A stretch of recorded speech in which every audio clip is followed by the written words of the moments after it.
हाँ, तो जैसा कि पिछले पार्ट में हम पढ़े थे, जैसे धृतराष्ट्र ने कहा, हे संजय, धर्मभूमि कुरुक्षेत्र में युद्ध की इच्छा से एकत्र हुए मेरे तथा पांडवों के पुत्रों ने क्या किया।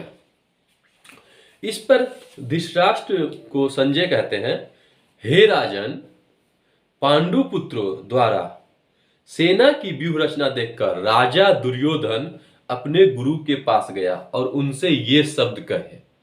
अब इसी का पहले व्याख्या करते हैं, क्योंकि कहे ना जैसे दिया हुआ है कि बस इतना के बाद आप कर सकते थे, लेकिन सब अपने अपने तरीके से जैसे हुआ है, मैंने पिछले ही बता दिया था, बार बार नहीं ये रिपीट करूंगा। तो यहाँ चीज जो हम इसमें जो कहने का तात्पर्य जो कहना चाह रहे हैं वो तो मैं डिटेल करेंगे।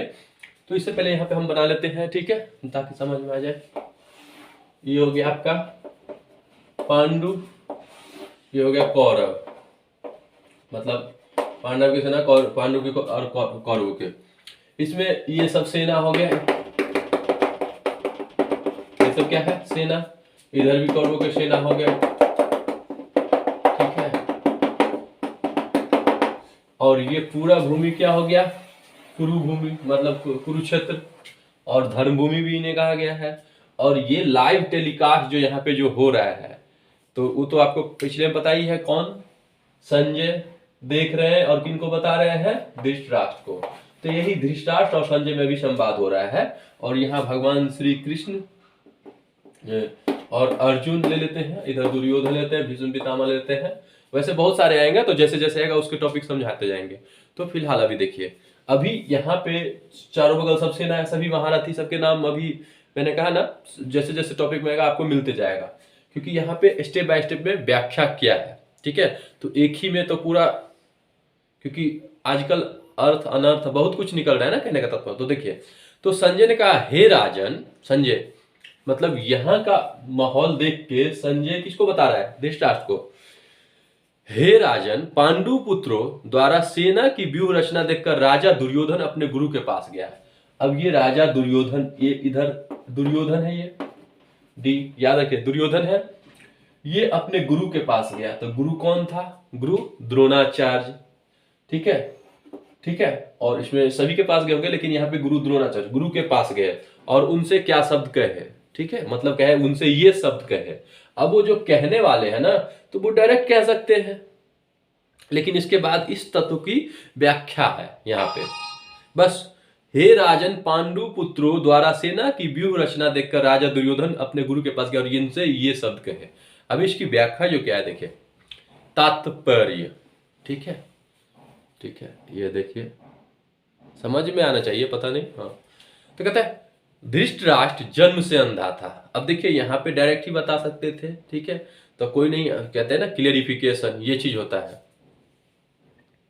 ठीक है, क्लियरिफिकेशन। तो जैसे देखिए, कहता है धृतराष्ट्र जन्म से अंधा था, दुर्भाग्यवश वह आध्यात्मिक दृष्टि से भी वंचित था। कहता है जब धृतराष्ट्र का जो जन्म हुआ था, ठीक है, अब उसकी कहानी जब पढ़ेंगे ना तो बताएंगे, ठीक है। यहाँ पे हम गीता का टॉपिक लिया तो गीते स्पेशल कर रहे हैं, ठीक है, पूरा स्टार्टिंग जीरो से नहीं ले रहे हैं कि कृष्णा महाभारत मतलब कृष्णा से, ठीक है। तो धृतराष्ट्र जन्म से अंधा था, ठीक है, दुर्भाग्यवश वह आध्यात्मिक दृष्टि से भी वंचित था, मतलब जन्म से तो अंधा था ही वो, ठीक है।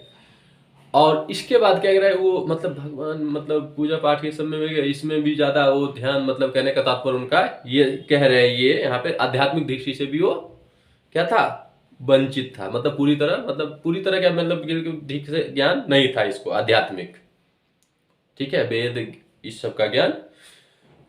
वह यह भी जानता था कि उसी के समान उसके पुत्र भी धर्म के मामले में अंधे हैं। तो कहते हैं, अब इतना तो आभास हो ही जाता है, कहते जब मुझे नहीं पता है और ये भी इसी तरीके से बेतु का बातें कर रहा है कहने का तत्पर, तो वो जान, कहने का तत्पर इतना आभास हो गया था धृतराष्ट्र को कि धर्म के मामले में उसके पुत्र भी अंधे हैं। तो देखिए ये कौन व्याख्या कर रहे हैं, तो ये देखिए, ये इस लाइन में जो कहा गया ना, तो इसके बाद जो अपना मत जो दिया गया है ना, वो कह रहे हैं, ठीक है, उनसे, ठीक है। और उसे विश्वास था कि पांडवों के साथ कभी भी समझौता नहीं कर पाएंगे, और उसे यह भी विश्वास था, मतलब कि हम कितना भी अगर वैसे तो उस समय कहते हैं ना, जिस समय क्या चलता है वो तो कोई नहीं जानता है, अब बाद में क्या होगा वो छोड़ो ना। तो वही चीज कह रहे हैं यहाँ पे कि उसे विश्वास था कि पांडवों के साथ कभी समझौता नहीं कर पाएंगे। कौन? ये धृतराष्ट्र। ये धृतराष्ट्र खुद सोच नहीं रहा है, ये जो लिखा है ना, तो जो यहाँ पे क्लियरिफिकेशन हुआ है ना, तो वो चीज यहाँ पे लोग कह रहे हैं ना, जो उसका व्याख्या। हाँ, तो आप जब गलत कर देते हो तो अरे यार ये ऐसा सोचता होगा इसलिए ऐसा किया है ये, ठीक है, तो ये लगाते हैं, ठीक है। और वास्तविक जो होगा तो कहे ना बहुत चीज निकलेगा, ठीक है। और वैसे यही अनुमान ही से तो होता है, क्योंकि वास्तव में जानता तो सब है, आभास तो हो जाता है। क्योंकि अगर आप चोरी करते हो तो आपको पता है कि हम गलत कर रहे हैं, फिर भी करते हो, तो ये अनुमान भी जायज ही था एक तरह से देखा जाए तो, ठीक है। तो देखिए कहते उसे विश्वास था कि वे पांडव के साथ कभी भी समझौता नहीं कर पाएंगे, क्योंकि पांचों पांडवों जन्म से ही पवित्र थे, क्योंकि पांचों पांडव जन्म से ही पवित्र थे। फिर भी उसे तीर्थ स्थान के प्रभाव के विषय में संदेह था। फिर भी उसे क्या था? तीर्थ स्थान, ठीक है, तीर्थ स्थान जो होता है, तीर्थ स्थान जो घूम चार धाम यात्रा करते हैं ना, हाँ, के प्रभाव के विषय में संदेह था। इसलिए संजय युद्ध भूमि की स्थिति के विषय में उसके प्रश्न के मंतव्य को समझ गया। तो और उसके मंतव्य मतलब क्या मन में चल रहा है बातें तक, वही कहता है कि यार ऐसा कर रहा है, कुछ बात मन में तो चल रहा है, तो लोग अनुमान लगाता था, ठीक है। हाँ, तो चल गया, ठीक है, इसलिए हाँ, ठीक है। अतः वह निराश राजा को प्रोत्साहित करना चाह रहा था, तो इस तरह से वो निराश था। कौन? धृतराष्ट्र। तो संजय चाह रहा था उसको कि कहीं थोड़ा सा प्रोत्साहित प्रफुल्लित कर दे, इतना निराश न रहे, ठीक है, कहने का तात्पर्य कुछ, ठीक है। उसने उसे विश्वास दिलाया कि उसके पुत्र पवित्र स्थान के प्रभाव में आकर किसी प्रकार का समझौता करने नहीं जा रहे हैं। तो उसने मतलब अब यहाँ पे संजय ने धृतराष्ट्र को ये मतलब किया कि आपके पवित्र स्थान में आकर मतलब कोई भी मतलब जा नहीं रहा है वो, ठीक है, वो नहीं आ रहा है उधर की तरफ, ठीक है, मतलब कहने का तात्पर्य ये चीज। तो ये अपने अपने हो रहा है कि उसने उसे विश्वास दिलाया कि उसके पुत्र पवित्र स्थान के प्रभाव में आकर किसी प्रकार का समझौता करने नहीं जा रहे हैं। उसने राजा को बताया कि उसका पुत्र दुर्योधन पांडवों की सेना को देखकर तुरंत अपने सेनापति द्रोणाचार्य, अब देखिए यहां पे है अपने, देखिए तो ये होता है मिसप्रिंटिंग हो जाता है, ठीक है। तो कहते हैं ना वही चीज है, उसने राजा को बताया कि उसका पुत्र दुर्योधन पांडवों की सेना को देखकर तुरंत अपने सेनापति द्रोणाचार्य को वास्तविक स्थिति से अवगत कराने गया। तो वही क्या है कि संजय ने कहा, हे राजन, पांडव पुत्रों द्वारा सेना की व्यूह रचना देखकर राजा दुर्योधन ने अपने गुरु के पास गया और उनसे ये शब्द कहे। तो अभी देखिए, अभी और चीज है, और भी है। यद्यपि दुर्योधन को राजा कहकर संबोधित किया गया है, तो भी स्थिति की गंभीरता के कारण उसे सेनापति के पास जाना पड़ा। स्थिति मतलब उसे जो सेना का व्यू देखा ना रचना, तो कहता है उसकी, इसलिए उनको उनके पास जाना पड़ा, अपने गुरु के पास, क्योंकि सब उन्हीं उनसे शिक्षा लिए थे। अब ये तो वही चीज है ना, जितना चाहे। अतएव दुर्योधन राजनीतिज्ञ बनने के लिए सर्वथा उपयुक्त था, पॉलिटिक्स जानने के लिए। किंतु जब उसने पांडव की व्यूहरचना देखी तो उसका यह कूटनीति व्यवहार उसके भय को छिपा न पाया। तो वही कह रहा है कि किंतु जब उसने पांडवों की व्यूहरचना देखी, जब दुर्योधन ने पांडवों को देखा भाई कैसे तरह से सैनिक रखा है, मतलब अपने हिसाब से, कि तो उसका मतलब जो भी दिमाग लगाया था कि राजनीति कूटनीति मतलब कुछ छेड़छाड़ जो भी स्टार्टिंग से, तो वो जो है वो छिपा न गया। तो ये चीज वही कह रहा है कि जब जैसे हम किसी से वार्तालाप करते हैं तो सामने वाला कोई बात करता है तो कहते हैं यार ये सोच रहा होगा, उसके मन में 10 बातें भी हो सकते हैं। तो इसमें चाहे तो और 20 बात आप अपने मन से लिख सकते हैं, समझ सकते हैं, तो ये है, आप कर सकते हैं। अब जैसे इतना कहने का तात्पर्य व्याख्या तो और भी कर सकते हैं, अपने अकॉर्डिंग बहुत सारे मतलब निकाल सकते हैं, ठीक है। तो मेन तो अब यहाँ पे देखिए, जो संजय ने कहा, हे राजन, पांडु पुत्रों द्वारा सेना की व्यूह रचना देखकर राजा दुर्योधन अपने गुरु के पास गया और उनसे ये शब्द कहे। किन से? मतलब अपने गुरु के पास दुर्योधन गया था, कितना, किसके पास? द्रोणाचार्य के पास। वहां पे सभी थे भीष्म पितामह, लेकिन सब अपना अपना मोर्चा संभालते हैं ना, कहते हैं कमान जब युद्धस्थल में हो, तो ये तो नहीं कि चिपक चिपक के रहेगा। तो यहाँ पे गुरु, ठीक है, क्योंकि सबको शिक्षा दिए थे, तो इनको तो पता ही होगा कि आपने क्या पढ़ा था, किस हिसाब से बनाया है, यही वार्तालाप में। तो वही जैसे हम सोच रहे हैं ना, तब वैसे ही ऐसे ही लोग लोग क्या मतलब जो भी किए हैं तो सही किए हैं। अब वो तो आप समझ ही सकते हो ना, ठीक है। लेकिन बस उसमें ये होता है कि हम ग्रहण क्या करते हैं, ये देखते हैं कि बोला क्या है और हम क्या बोल रहे हैं, लोग कहते हैं, तो लोग मीनिंग ही निकालते रहते हैं। चलिए ठीक है, अब देखिए उस पे कहा, अब देखिए क्या कहा यहाँ पे, हे आचार्य। अब ये कौन कह रहा है? दुर्योधन कह रहा है, ध्यान से सुनिए। और संजय किसको बता रहा है? धृतराष्ट्र को, लाइव टेलीकास्ट देख के। तो दुर्योधन कह रहा है, हे आचार्य, पांडु पुत्रों की विशाल सेना को देखे, कि पांडु पुत्र को की विशाल सेना को देखिए, ठीक है, जिसे आपके बुद्धिमान शिष्य द्रुपद के पुत्र ने इतने कौशल से व्यवस्थित किया है। अब महाराज द्रुपद तो मित्र थे ना, द्रुपद तो मित्र थे द्रोणाचार्य के, तो यहाँ पे वही मिस प्रिंटिंग मिस हो ही जाता है, कोई दिक्कत नहीं।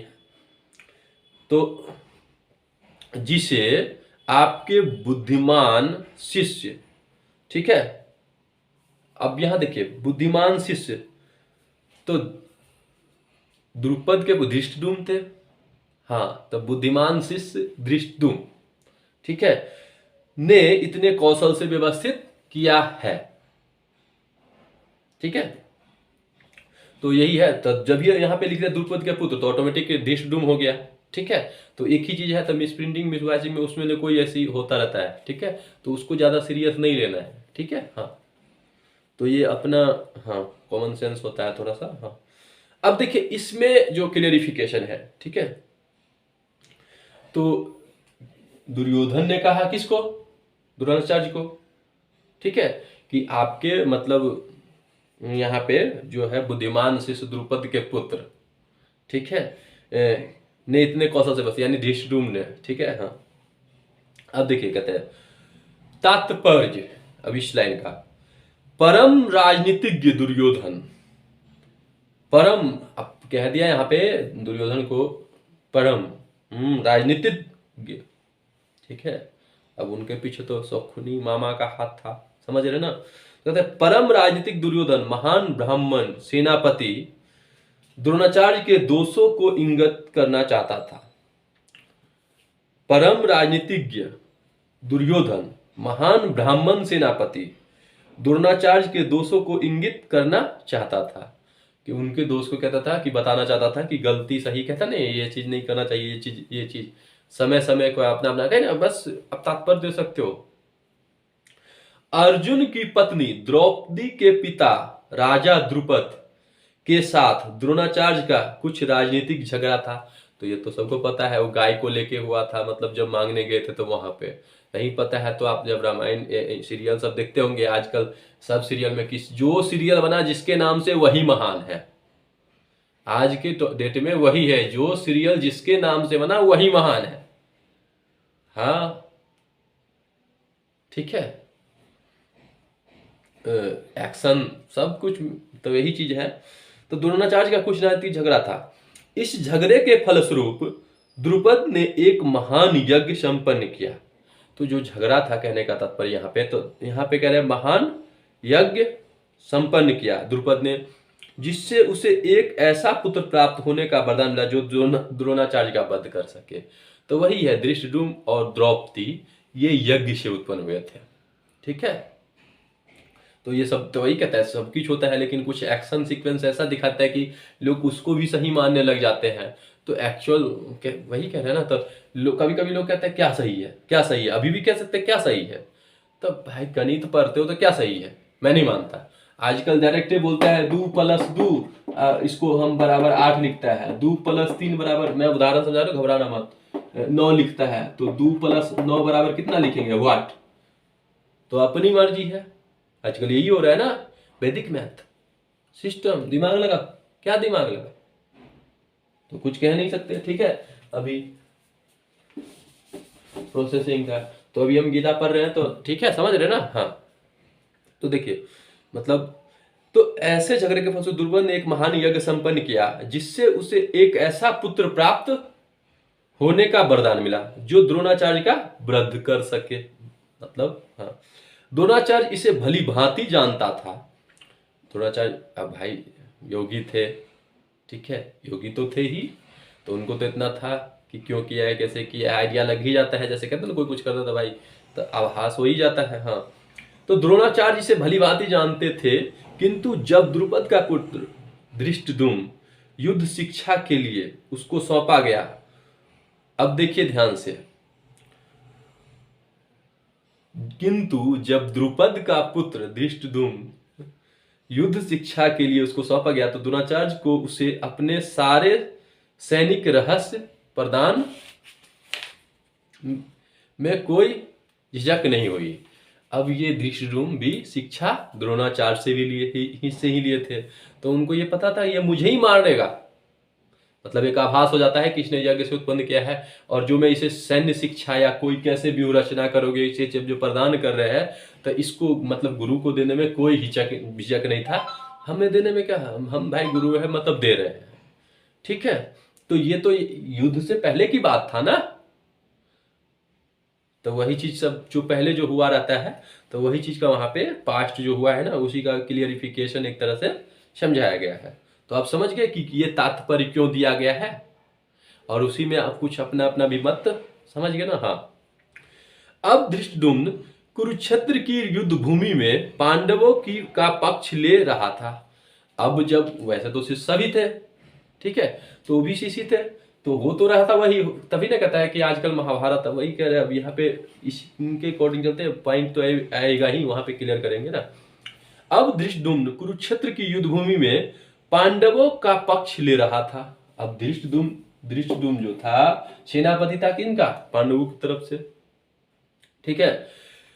और उसने द्रोणाचार्य से जो कला सीखी थी उसी के आधार पर उसने यह व्यूह रचना की थी, और जो मतलब गुरु सिखाए थे वही सब, मतलब इनको सेनापति उसी हिसाब से, और कहने के लिए व्यूह रचना, लेकिन सभी का योगदान रहता है ना, मंत्री जितने भी रहते हैं इसमें कहने का तो सभी तो यही चीज है, व्यूह रचना की थी। दुर्योधन ने द्रोणाचार्य की इस दुर्बलता की ओर इंगित किया, जिससे वह युद्ध में सजग रहे और समझौता ना करे।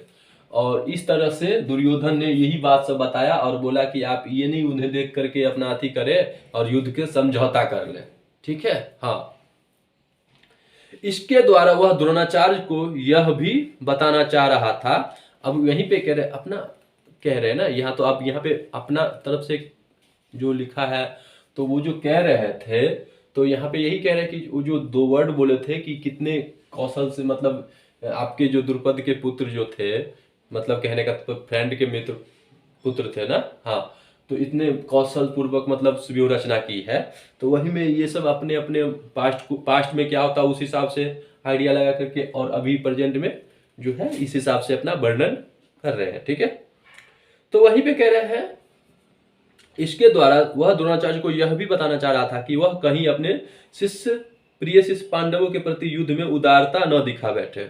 कि मतलब उदारता मतलब समझ गए ना, कि नहीं, जैसे भीष्म पितामह का है थे कि हम पांचों पांडवों का वध नहीं करेंगे, ठीक है, तो उसी तरीके से मतलब ये भी मतलब अपने शिष्य के प्रति ये सब ना हो जाए, ठीक है। विशेष रूप से अर्जुन उसका सबसे मतलब अति प्रिय मित्र था, अत्यंत प्रिय और तेजस्वी शिष्य भी था। दुर्योधन ने यह भी चेतावनी दी कि युद्ध में इस प्रकार की उदारता से हार हो सकती है। तो ये नहीं कि जब युद्ध होते रहे तो उस पर ये दया भावना ये सब ये बात जो हो, तो ये कौन कर रहा है,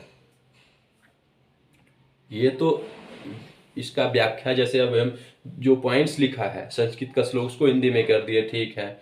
इसके बाद इसका तात्पर्य संस्कृत का हिंदी ट्रांसलेशन कर लिए।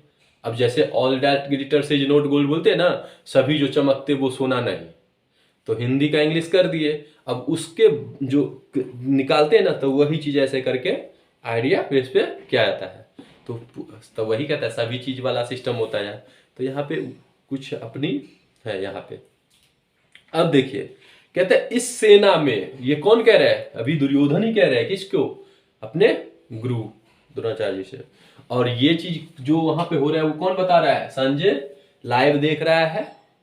जैसे क्रिकेट मैच देखते, कोई भी चीज लाइव देखते हैं ना और बताते हैं या सब देखते हैं, आजकल तो सभी के पास कहने का था, तो उसी तरह धृतराष्ट्र को बता रहे हैं। ठीक है, तो अब देखिए कह रहा है इस सेना में, अब यहां से देखिए पॉइंट, इस सेना में भीम तथा अर्जुन के समान युद्ध करने वाले अनेक वीर धनुर्धर है।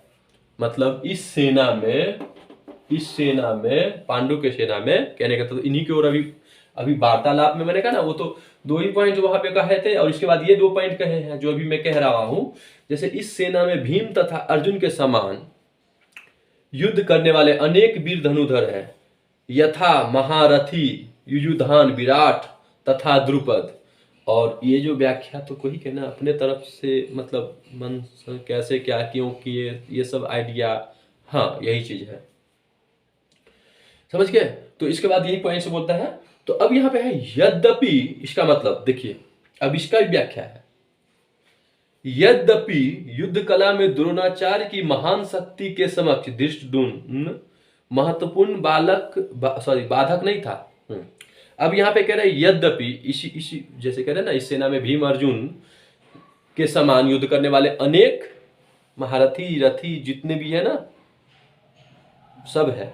ठीक है, अब इसी का तर्क है, यद्यपि युद्ध कला में, युद्ध कौशल में द्रोणाचार्य की महान शक्ति के समक्ष धृष्टद्युम्न महत्वपूर्ण बाधक नहीं था। क्योंकि द्रोणाचार्य के समक्ष, अब देखिए इसका नेतृत्व कौन कर रहा था, कहने का वैसे तो भीष्म पितामह थे, लेकिन यहाँ द्रोणाचार्य गुरु मेन ना, सब कहते हैं ना आपस में सिस्टमेटिक वही चीज। तो कहते हैं द्रोणाचार्य के समक्ष अगर ये जो है धृष्टद्युम्न, तो ये बाधक नहीं है। अब यहीं पे है, किंतु ऐसे अनेक योद्धा थे जिनसे भय था, जिनसे किसको भय था, दुर्योधन को भय था। हाँ, दुर्योधन इन्हें विजय पथ में अत्यंत बाधक बताता था। ठीक है, मतलब बताता है, क्योंकि इनमें से प्रत्येक योद्धा भीम तथा अर्जुन के समान दुर्जय था। कहते हैं उसमें बहुत सारे ऐसे योद्धा थे जो भीम और अर्जुन के समान दुर्जय था। ठीक है, क्योंकि इनमें से प्रत्येक, ठीक है, समान थे, उसे भीम तथा अर्जुन के बल का ज्ञान था, इसलिए वह अन्यों की तुलना इन दोनों से करता था।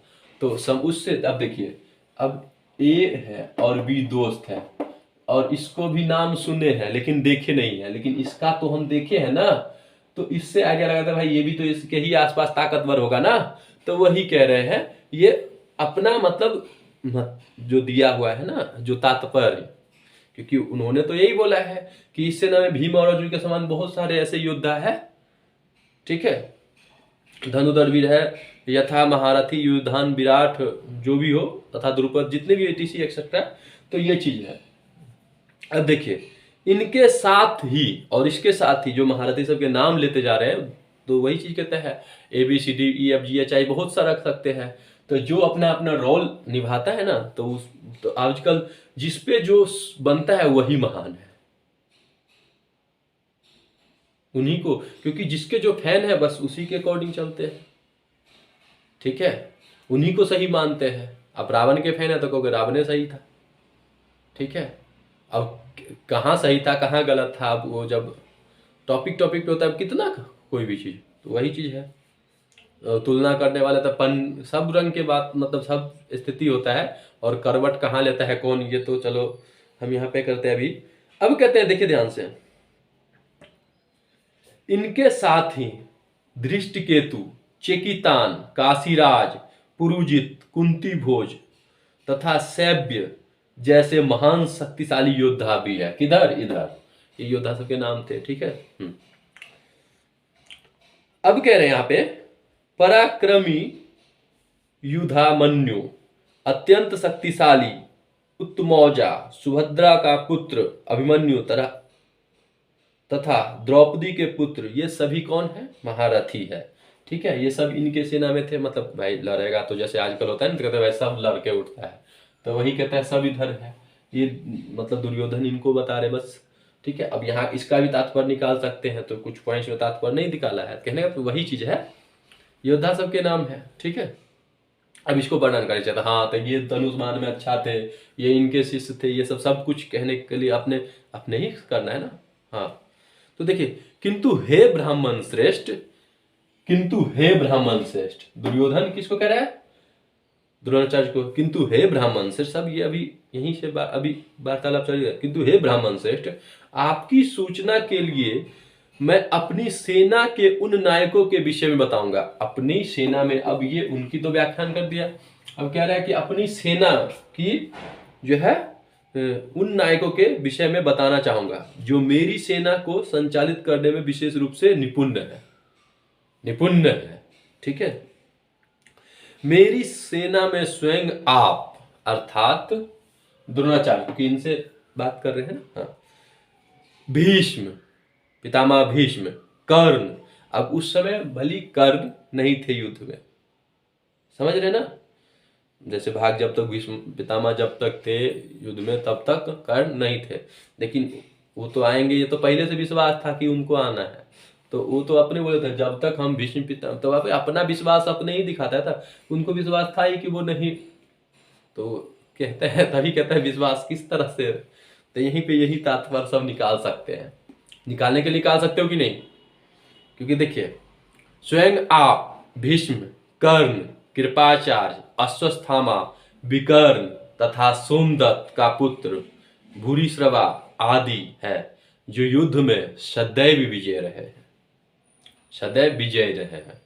वो अलग बात है, विराट के युद्ध तो वो सब सिस्टमेटिक जो आएगा तो वो सब तो कहते हैं ना, यहाँ पे जो यहाँ का लाइव तरीका जो वार्तालाप हो रहा है वही सब की बातें हम अभी कर रहे हैं, ठीक है। अब देखिए इसका मतलब तात्पर्य फिर, हाँ, तो दुर्योधन उन अद्वितीय युद्धवीरों का उल्लेख करता है जो सदैव विजय होते रहे हैं। विकर्ण दुर्योधन का भाई है, अश्वत्थामा द्रोणाचार्य का पुत्र है, और सोमदत्ती या भूरिश्रवा बाहलिकों के राजा का पुत्र है। कर्ण अर्जुन का आधा भाई है, ये देखिए कर्ण अपना मतलब यहाँ पे जो लिखा हुआ है, कर्ण अर्जुन का आधा भाई है, क्योंकि वह कुंती के गर्भ से राजा पांडु के साथ विवाहित होने के पूर्व उत्पन्न हुआ था। अब ये बात बताइए, ये तात्पर्य जो अपने से निकाला गया है, ये अपने से ही निकाला गया ना, क्योंकि उस समय पता था दुर्योधन को, तो इसीलिए कहे मिसप्रिंट और अपनी अपनी होता है जो रखते हैं, ठीक है, तो हो जाता है। तो मेन जो तत्व है वो उसको तो ऐसे ही होता है, मिसप्रिंट मिसबॉयज को नहीं। तो कर्ण अर्जुन का आधा भाई है, क्योंकि वह कुंती के गर्भ से राजा पांडु के साथ विवाहित होने से पहले उत्पन्न हुआ था। कृपाचार्य की जुड़वा बहन द्रोणाचार्य को ब्याही थी। अब कृपाचार्य और मतलब गुरु द्रोणाचार्य की बहन थी, उनकी शादी कृपाचार्य से हुआ था, तो वही चीज कहने स्वयं कृपाचार्य, ये सब है। अब देखिए ऐसे, और अब इसके बाद नेक्स्ट स्टेप जो बोलते हैं तात्पर्य इतना है, तो तात्पर्य ये चीज दिया है, तो अभी तो मैं समझा ही दिए कि कुछ ऐसी त्रुटि हो जाते हैं, मिसप्रिंट ऐसे होता है, मैं हूं या कोई भी हो, ठीक है। हाँ, ऐसे अनेक अन्य वीर भी हैं जो मेरे लिए अपना जीवन त्याग करने के लिए उद्यत है। तो कहते हैं ऐसे, मतलब इस सब तो महारथी रथी के नाम थे, इधर अपने साइड की बता रहे हैं, और वैसे अनेक महावीर है इसमें, ठीक है, इस सेना में, कौरव की सेना में, ठीक है, जो मेरे लिए अर्थात दुर्योधन के लिए अपना जीवन त्याग करने के लिए उद्यत है। वे विविध प्रकार के हथियारों से सुसज्जित और युद्ध विद्या में निपुण है। तो कहते हैं विभिन्न प्रकार के मतलब हथियारों से लैस, जो आजकल कहते हैं ना, और युद्ध विद्या मतलब आता है, ठीक है। अब इसका तात्पर्य सुनिए, जहां तक अन्यों का, ठीक है, यथा जयद्रथ, कृतवर्मा तथा शल्य का संबंध है, वे सब दुर्योधन के लिए अपने प्राणों की आहुति देने के लिए तैयार रहते थे, मतलब चलिए रहते हैं, रहते थे में अंतर होता है ना, थे और है। भाई मैं तुम्हारा साथ था, अब छोड़ दिया, गलती हुआ तो ठीक है, पता चल जाता है, तो यही चीज है। तो कहते हैं शल्य का संबंध है कि वे सब दुर्योधन के लिए अपने प्राणों की आहुति देने के लिए तैयार रहते थे। दूसरे शब्दों में वह पूर्व निश्चित है कि वे अब पापी दुर्योधन के दल में सम्मिलित होने के कारण कुरुक्षेत्र के युद्ध में मारे जाएंगे। अब ये कौन कह रहा है? ये यहाँ पे व्याख्या है, जो तात्पर्य वही चीज मैं कह रहा हूं यहाँ पे, कि वे अब पापी दुर्योधन के दल में सम्मिलित होने के कारण कुरुक्षेत्र के युद्ध में मारे जाएंगे। निसंदेह अपने मित्रों की संयुक्त शक्ति के कारण दुर्योधन अपनी विजय के प्रति आश्वस्त था। विजय के प्रति आश्वस्त मतलब कहते हैं भाई इतना है, तो ये सब तात्पर्य है, तो अपना अपना तात्पर्य है। तो वहाँ पे आप वही चीज मैंने कहा है ना, इसलिए जानना जरूरी होता है। इसलिए कोई अर्थ का अनर्थ आजकल जो कहे ना, पिछले में मैंने बता ही दिया था, तो वही है जो स्टेप बाय स्टेप समझेंगे तो समझ ही में आ जाएगा। ठीक है, अब इनकी तो पहले पूरी वचन तो क्लियर कर ही देते हैं। हमारी शक्ति अपरिमेय है। अब रेशनल इरेशनल नंबर, ठीक है, अब ये कौन बता रहे हैं? ये तो अभी दुर्योधन ही अपना अब समझा रहे ना, हमारी शक्ति अपरिमेय है, इनफाइनाइट अपरिमेय। अब देखते हैं रेशनल नंबर जो होता है, जो फाइनाइट में होता है, इरेशनल में चलता रहता है, जैसे 4 पॉइंट समथिंग, तो वही यहाँ पे हो गया अपरिमेय। तो मैथमेटिक्स तो वही समझ गए होंगे, क्योंकि रुकेगा ही नहीं, 4.2222222, तो ये तो परिमेय में कन्वर्ट हो जाएगा, रिपीट है तो 2 3 4 0 1 2 या 0 1 0 0 1, ये सब कहने का तात्पर्य समझ गए ना, और ये चलता ही जाएगा तो कहने का तात्पर्य यही है कि हमारी शक्ति अपरिमेय है, ठीक है, और हम सब पितामह द्वारा भलीभांति संरक्षित है। अपरिमेय है, और भीष्म पितामह जो है, जब तक मतलब भीष्म पितामह है, ठीक है, महामहिम, जैसे आजकल नाम है ना महामहिम, पितामह भीष्म को महामहिम, ठीक है, तो वही चीज है, अपना अपना है।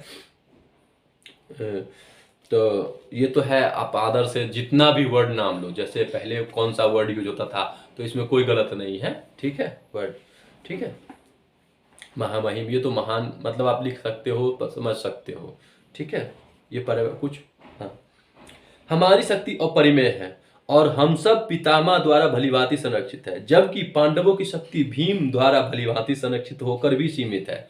जबकि कह रहा है, अब अपनी कंपेयर करें उधर से कि भीष्म पितामह द्वारा पूरा संरक्षित है इधर, लेकिन उधर भीष्म हमें भीमे एगो ताकतवर लग रहा है, तो उससे संरक्षित है फिर भी सीमित है। क्योंकि अब यहाँ पे भी तात्पर्य अपना दिमाग से लगा सकते हैं, क्योंकि भाई आप ऐसे ऐसे हैं, आपके सामने क्या टिकेगा वो भीम, तो वही चीज है, समझ गए ना। हाँ, अब यहाँ पर तात्पर्य फिर, यहाँ पर दुर्योधन ने तुलनात्मक शक्ति का अनुमान प्रस्तुत किया है, तो तभी मैंने कहा है वह सोचता है कि, अब ये तात्पर्य है, हाँ, वह सोचता है कि अत्यंत अनुभवी सेनानायक भीष्म पितामह के द्वारा विशेष रूप से संरक्षित होने के कारण, विशेष रूप से मतलब जो भीष्म पितामह बहुत शक्तिशाली है ना, तो उस रूप से संरक्षित होने के कारण उसकी सशस्त्र सेनाओं की शक्ति अपरिमेय है, उससे ऐसा लग रहा था, ठीक है। दूसरी ओर पांडवों की सेनाएं सीमित है, क्योंकि उनकी सुरक्षा एक कम अनुभवी नायक भीम द्वारा की जा रही है। तो कह रहे भीम को उतना युद्ध विद्या में उतना है ही क्या, अनुभव भी नहीं है, और यहाँ तो कितने युद्ध हार मतलब विजयी होके आए हैं, कितने युद्ध लड़े हैं, और इधर कितना है, तो वही कहते हैं सीमित है, आइडिया लगा रहे हैं अपना अपना। हाँ, ठीक है, दुर्योधन, हाँ, की जा रही है, जो भीम की तुलना में नग्न है, सॉरी, जो भीष्म की तुलना में नग्न है, यानी वहां पे ये अपना तात्पर्य है, मैंने कहा अपना तात्पर्य है, इसमें हम बड़ा इसलिए मिस प्रिंट मिस वॉइस का कभी देखना पड़ता है, ठीक है, ध्यान रहे। तो जो भीष्म की तुलना में नग्न है, मतलब नग्न मतलब जीरो कह दिया, कुछ नहीं है, क्योंकि भीम की तुलना भीष्म से कैसे करेंगे, ठीक है। तो यहाँ पे दुर्योधन सदैव भीम से ईर्ष्या करता है, दुर्योधन सदैव भीम से ईर्ष्या करता था, क्योंकि वह जानता था कि यदि उसकी मृत्यु कभी हुई भी तो भीम के द्वारा ही होगी, क्योंकि कहता है वह जानता था कि अगर इसकी मृत्यु कभी हुई तो भीम के द्वारा ही होगी, किंतु साथ ही उसे दृढ़ विश्वास था कि भीष्म की उपस्थिति में उसकी विजय निश्चित है, क्योंकि ये भी था कि जब तक पितामह भीष्म है तब तक भाई विजय अपने तरफ है। ठीक है, क्योंकि भीष्म कहीं अधिक उत्कृष्ट सेनापति है और वह युद्ध में विजयी होगा, और यह उसका दृढ़ निश्चय था। मतलब यहाँ पे ये था, ये सब ये अपना दुर्योधन जो है किनको, द्रोणाचार्य से सब वार्तालाप कर रहे थे। ठीक है, यही अभी तक दुर्योधन ही वार्तालाप कर रहे हैं ना। हाँ, और ये सब सब ये जो बता रहे हैं सब सुन रहा है कौन? हाँ, मतलब देख रहा है कौन? देख और सुन रहा है कहने कौन? यहाँ पे वैसे तो जो आसपास के लोग रहते हैं, कहने का तात्पर्य यहाँ पे लाइव टेलीकास्ट जो हो रहा है उसकी बातें कह रहा हूँ। संजय और सुना रहा है किनको? धृष्ट राष्ट्र को। ठीक है, अब देखिए नेक्स्ट, अब वचन क्या होते हैं। अतएव सैन्य व्यूह में अपने अपने मोर्चे पर खड़े रहकर आप सभी पितामह भीष्म को पूरी पूरी सहायता दे। ठीक है, तो कहते हैं सब अपने अपने, जैसे कि तुम वहां पे रहो, फील्डिंग जैसे करते हैं ना, जो आजकल कंपेयर करते हो ना, कि तुम वहां रहो, यहाँ बेशी मारता है ये लाइन, तो कहने का तो वही सब अपने अपने मोर्चा संभाल लो, अपने अपना एक टुक कहते हैं ना, जैसे तुम्हारे ग्रुप में ये इधर से वो उधर से, और इनकी रक्षा मतलब सेनापति की। ठीक है, क्योंकि सभी आइडिया वहीं लगाते हैं कि कैसे क्या करना है। तो मेन, और जब कहते हैं ना जब रहते तो भाई तो आपस में विचार करेंगे ही, तो लेकिन मेन सेनापति है ना। हाँ, तो वही चीज कहने का तात्पर्य। अब यहाँ पे इनकी सुनो तात्पर्य। भीष्म पितामह के शौर्य का प्रशंसा करने के बाद दुर्योधन ने सोचा कि कहीं अन्य योद्धा यह न समझ ले कि उन्हें कम महत्व दिया जा रहा है। अब ध्यान से देखिए, सुनिए। अब यहाँ पे क्या वर्ड बोला था? अतएव सैन्य व्यूह में अपने अपने मोर्चे पर खड़े रहकर आप सभी भीष्म पितामह को पूरी पूरी सहायता करें। ठीक है, अब यहाँ पे तात्पर्य फिर, भीष्म पितामह के शौर्य की प्रशंसा करने के बाद दुर्योधन ने सोचा कि कहीं अन्य योद्धा, कि भीष्म पितामह खाली हम, तो अन्य योद्धा यह न समझ ले कि उन्हें कम महत्व जाता है, कि भाई हमें तो कोई पूछ ही नहीं रहा है, हम युद्ध में इनकी तरफ से लड़ने आए, हमें तो यही तात्पर्य है। अपना कुछ भी लगा सकते हो, जैसे 4 आदमी को बुलाते हैं हम, जैसे आजकल होता है ना 4 आदमी को बुलाते हैं, यहाँ पे अपना तात्पर्य दिया हुआ है इसलिए। तो यहाँ पे 4 आदमी को बुलाते हैं, तो भाई इसको पूछते इसको नहीं पूछते, मेरा तो महत्व ही नहीं दे रहा है, तो क्यों? तो कहते हैं तुमसे ज्यादा बुद्धिमान है इसलिए उनको देता है, तो कहते हैं साफ ही महत्व नहीं दे रहा है। तो वही यहाँ पे ब्रेन, तो ये तात्पर्य में ये कौन, ये जो खुद से बने हुए का तात्पर्य, हाँ समझ के ना। तो देखिए कहते हैं दुर्योधन ने सोचा कि कहीं, ये अपनी विधि से कह रहे हैं ना, हाँ दुर्योधन ने सोचा, अपनी विधि मतलब तात्पर्य है। ठीक है, हाँ दुर्योधन ने सोचा कि कहीं अन्य योद्धा यह न समझ ले कि कम महत्व दिया जा रहा है। अतः दुर्योधन ने अपने सहज कूटनीतिक ढंग से स्थिति संभालने के उद्देश्य से उपर्युक्त शब्द कहे। देखिए, उसने बलपूर्वक कहा कि भीष्म देव निसंदेह महानतम योद्धा है, मतलब भीष्म पितामह की बात करें, किंतु अब वे वृद्ध हो चुके हैं। अब उनको ऐसे कह दिया कि लोग सुन रहा है, नहीं कहते सुन रहा है, उसको ये नहीं लगे कि पूरा उन्हीं पे आश्रित है। ठीक है, लेकिन कहते हैं ना अंदर से, तो यही चीज, ये अपना अपना मत सेटअप है। हाँ, तो आप समझ रहे होंगे, तो यहाँ पे मैं बता रहा हूँ, कहते हैं वो वृद्ध हो चुके हैं। ठीक है, अतः प्रत्येक सैनिक को चाहिए कि चारों ओर से उनकी सुरक्षा का विशेष ध्यान रखे। किनका? भीष्म पितामह। ठीक है, हो सकता है कि वे किसी एक दिशा में युद्ध करने लग जाए और शत्रु इस व्यस्तता का लाभ उठा ले। ठीक है, उठा ले। अतः यह आवश्यक है कि अन्य योद्धा मोर्चे पर अपनी अपनी स्थिति पर अडिग रहे और शत्रु को व्यूह न तोड़ने दे। जो भी मतलब बना है ना उसको न तोड़ने दे, उसमें प्रवेश न करने दे अपने क्षेत्र में। कहने का तात्पर्य जब लड़ने आए जो, तो मेन महारथी को सुरक्षित, इसीलिए तो वही अपना अपना है। दुर्योधन को पूर्ण विश्वास था कि कुरुओं की विजय भीष्मदेव की उपस्थिति पर निर्भर है। कहते हैं अब दुर्योधन को ये भी था, अब अपने ही विश्वास की, जब तक भीष्म पितामह है तो विजय उन पे ही निर्भर है। ठीक है, उसे युद्ध में भीष्मदेव तथा द्रोणाचार्य के पूर्ण सहयोग की आशा थी, क्योंकि वह अच्छी तरह जानता था कि इन दोनों ने उस समय एक शब्द भी नहीं कहा था जब अर्जुन की पत्नी द्रौपदी को असहाय अवस्था में भरी सभा में नग्न किया जा रहा था, और जब उसने उनसे न्याय की भीख मांगी थी, यह जानते हुए कि इन दोनों सेनापतियों के मन में पांडवों के लिए स्नेह था। दुर्योधन को आशा थी कि वे इस संदेह को उसी तरह त्याग देंगे जिस तरह उन्होंने, कहते हैं ना, द्रुतकीरा में के अवसर पर किया था। मतलब कहता है जैसे उस समय, जैसे वही पास्ट वाला सिस्टम ले रहा है उसी सब के, कि जैसे द्रौपदी का जैसे चीरहरण हुआ था तो उस समय कोई एक शब्द नहीं बोले थे, तो उसी तरह से यहाँ पे भी ज्यादा अति नहीं करे। मैं जैसा कह रहा हूँ कि मारो तो मारे, ठीक है, भले कुछ प्रतिज्ञा लिया हो। अब ये क्या, यही चीज है, ठीक है। तो ये सब अपने अपने, तो सभी महान योद्धा का भी रख लिया। तो ये कौन, ये अपना फीलिंग कह रहे हैं, लोग को ये पता चले। तो ये तो आप अनुभव करो ना, अगला क्या सोच रहा है नहीं सोच रहा है। अब बोला उसने वह जाएगा घर, अब किस लिए जा रहा है वो कौन जान रहा है। जैसे आजकल मान लो जैसे कोई घटना घट रहा है और कह रहा है अरे वह घर जाएगा, तो क्यों जा रहा है, अकेला है, आप नहीं जानते हो, इनडायरेक्टली आपसे मिला है, तबीयत अस्वस्थ रहता है या कुछ और बात है, शादी विवाह है, लेकिन नहीं यार उसका शक्ल ऐसा था, हमें लगता है कुछ प्रॉब्लम हुआ होगा। हाँ, तो बस वो तात्पर्य तो वही है। तो जरूरी नहीं है सब मिलेगा, लेकिन बहुत हद तक सही रहता है, ठीक है। तो वही इसीलिए कहता है कि पूरी पूरी जो आजकल जो लोग कहने लगे ना, हाँ ये चीज। अब देखिए, तब कुरुवंश के वयोवृद्ध परम प्रतापी एवं वृद्ध पितामह ने सिंह गर्जना की, ठीक है, सी ध्वनि करने वाले अपने शंख को उच्च स्वर में बजाया, जिससे दुर्योधन को हर्ष हुआ। अब कह रहा है भीष्म पितामह, जैसे कुरुवंश के वयोवृद्ध परम प्रतापी एवं वृद्ध